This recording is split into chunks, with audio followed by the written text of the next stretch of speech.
గత 2 సంవత్సరాల నుంచి కొత్త మేనేజ్మెంట్ వచ్చి అనేక రకాలుగా పిల్లలను చాలా ఇబ్బందులకు గురి చేస్తూ ఒక బస్సులో దాదాపు పరిమితిని మించి పిల్లల్ని ఎక్కించి దాదాపు ఒక 6-7 గ్రామాలను ఆ పిల్లలను స్టార్టింగ్ పాయింట్ నుంచి మళ్ళీ ఎండింగ్ పాయింట్ వరకు పిల్లలను తిప్పుతూ కనీసం 3 గంటలకు 4 గంటలకు స్కూల్ అయిపోతే సాయంత్రం పిల్లలు ఇంటికి వచ్చే వరకు 6 అవుతుంది.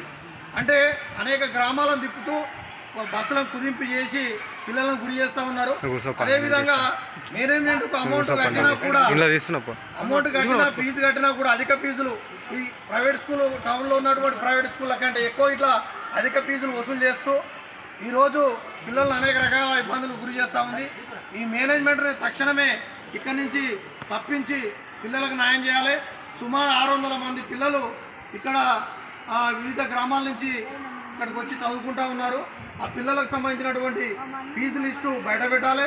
అదేవిధంగా పిల్లలకు న్యాయం చేసేదాకా ఈ ఉన్నటువంటి కుటుంబ సభ్యులు తల్లిదండ్రులు అందరూ చాలా ఆవేదనకు గురవుతూ ఉన్నారు. ఇక్కడ డిఈఓ గారు కానీ ఎంఈఓ గారు కానీ దీనికి అయినా స్పందించి న్యాయం చేయాలని కోరుకుంటా ఉన్నాం.